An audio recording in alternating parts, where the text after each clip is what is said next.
What's up, weirdos? It's your boy EQ, and today I'm going to share with you my 10 tips for traveling to VidCon.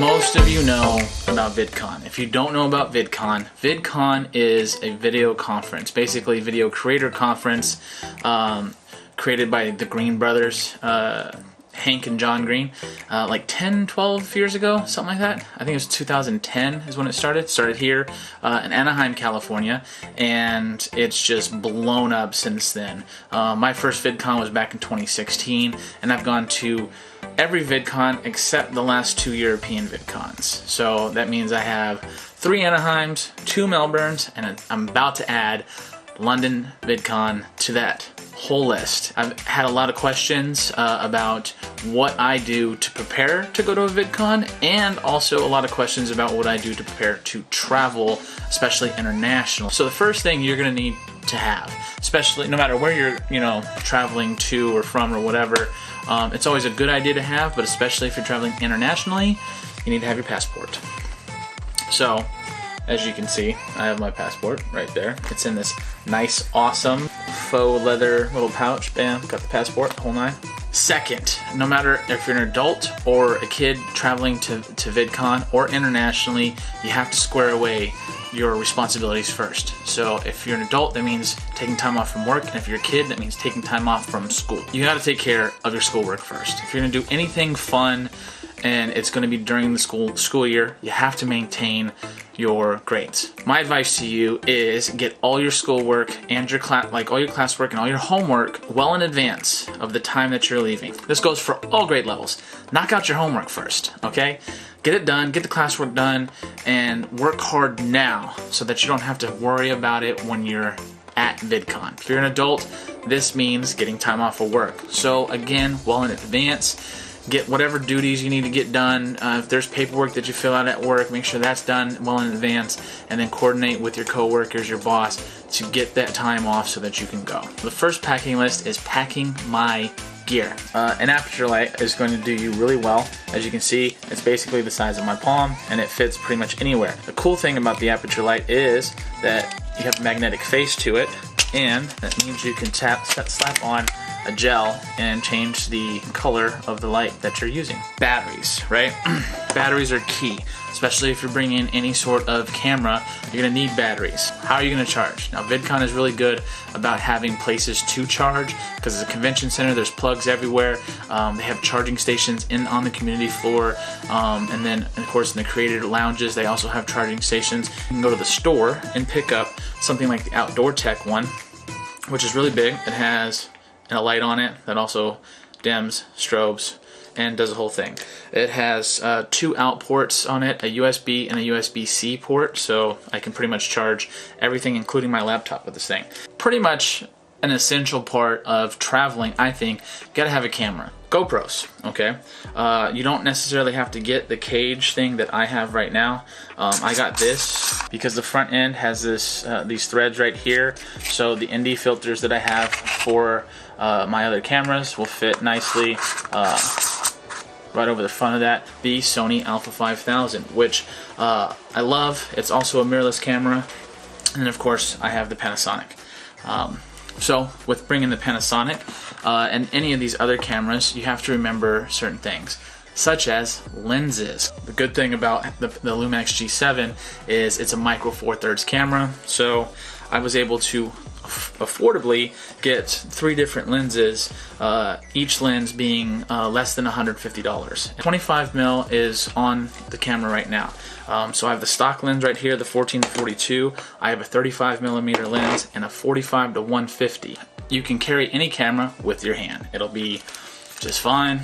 You know, it works just perfectly. But definitely with a GoPro, you can hold it with your hand and be just fine looking at the GoPro. Just in case, like the GoPro has its own suction mount, plus tons of accessories. Another thing that I bring with me personally, and that's because sometimes I need something stronger than just the Joby. I need it to be more in place on it, like like a permanent solution. So what I bring with me is what is called a friction arm. Currently, I have one attached to the Panasonic, and this is what I use to film with here in the studio. But when I travel, this little clamp right here will hold solidly to pretty much anything. The Joby grip is very reliable, and it is amazing. Okay, this is the 3K or the 5K. I think it's the 3K, possibly. It has a fluid head on it, which is really nice, and it's got really sturdy legs. You're not going to be able to do much unless you have some memory cards for all the stuff that you're bringing. So for me, Pelican case, right? This nice little handy dandy Pelican case does not include the stickers. It holds a lot of SD cards. As you can see, it's holding a micro right there. It's holding full-size SD cards here. It also will hold a mini inside and then a regular size over it. Up here, it'll hold a micro plus a regular size right over it. But then we also have a little bit of the extras, okay? I already have a Joby that I'm going with, but if you're going to be traveling and you want to take some really nice pictures or really nice time lapses, it might behoove you to bring something a little bit larger and a little bit more sturdy if you have the room. For me, that will be the Vanguard Tripod. All right. I'm not really going to take it all the way out because it's really big and bulky. But this thing, I'm telling you, this thing is super badass because it has a fluid head on it and two control arms. For me, I'm not going to bring a full-size dolly, so an extra thing would be like this Andor motorized dolly.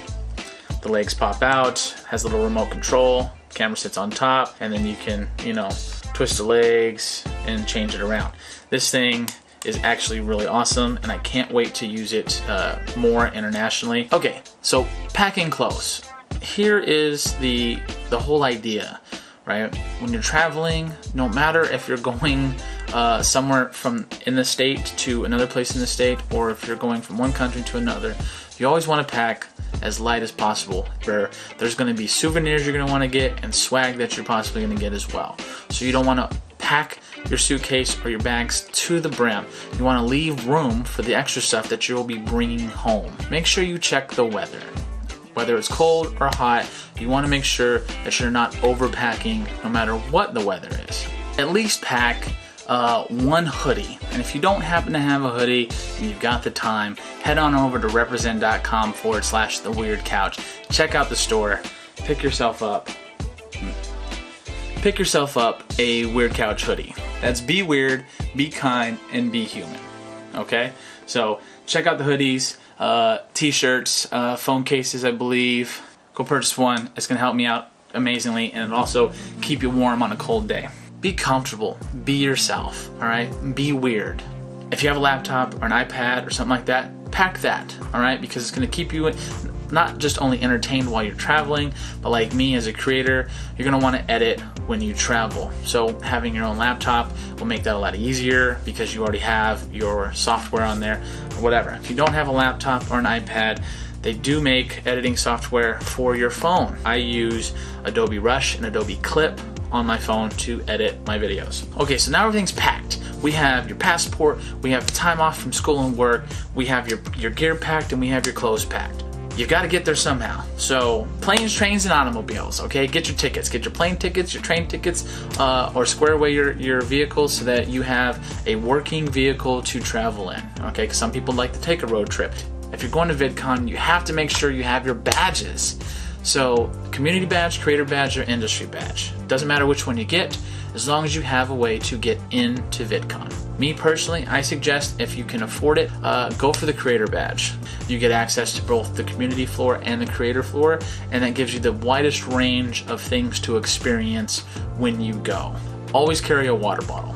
You should be carrying a water bottle the entire time you're traveling, but especially carry a water bottle with you when you're at VidCon, and some snacks. That way, if you get caught up and you're not able to make lunch right away because you're in the line ready to meet your favorite creator, or you're in a panel and it hasn't finished yet, and you start to feel a little, dizzy, or blood sugar's getting low or whatever, you have that snack. please, please make sure you carry water and snacks. Maintain your physical and mental health. You do this by water bottles and snacks, but also by taking time away from the crowds, taking time to get away and sit down and relax, take a breath, stay hydrated, and kind of decompress. Make friends. Okay, so I know that London and Australia and America, they're different places, different people. So a lot of people are reserved. A lot of foreign countries believe that Americans are too loud. I do get excited. I don't feel like it should be held against me for being excited. And what I'm talking about is Badge Day. Badge Day is my favorite day. If you haven't figured that out, go watch the video. Talk to people, all right? Ask questions. Everybody's there for basically the same reason. It's because they love online creator content. They enjoy the community, they enjoy the creators, they enjoy the stories and the information and the things that they've learned and the community that they've joined by following, subscribing to their favorite creators. If you don't live in the city that is hosting that VidCon, make time outside of VidCon. Wait, why would I want to leave VidCon? I want to experience everything it has. I get this, but for me, I always make time to go and explore a little bit more. So this year, I planned a couple extra days, going to London, not just for VidCon, but also for London. There's some things that are surprises that I'm going to be showing you guys in the vlog, so stay tuned for that. There's a lot of things to see and to experience while I'm over there. So I've made time to explore as much of the area as I possibly can. That's my 10 tips for traveling to a VidCon. I hope you really enjoyed this video. If you did, please give it a huge thumbs up. And if you didn't like it, don't worry. Give it a thumbs down. It doesn't matter. Just let me know in the comments below. Thanks for watching. And as always, remember, be weird, be kind, and be human. Because if you bring a little weirdness into this world, kindness and humanity will follow. I promise. I'm on my way to 1,000 subscribers, so please hit that subscribe button and help me reach a milestone for my YouTube channel. Thank you for everybody who has been supporting my film projects. It is February. I'm going to be filming another film project in London, so that'll be out at the end of February, possibly March 1st. If you haven't seen the last film project from January, I will link it here, and you can go watch Wodo Riders, Who Said I Can't Ride, with Jane Doe Moto, Don't Steal My Guac, and Unique Shelby. So please go follow them on Instagram and follow Jane Doe Moto as well on YouTube. She was a huge part on helping me bring this project together, and I need you weirdos to go and just smash some love on her page. Anyways, I'm gonna get out of here. See you next time, weirdos.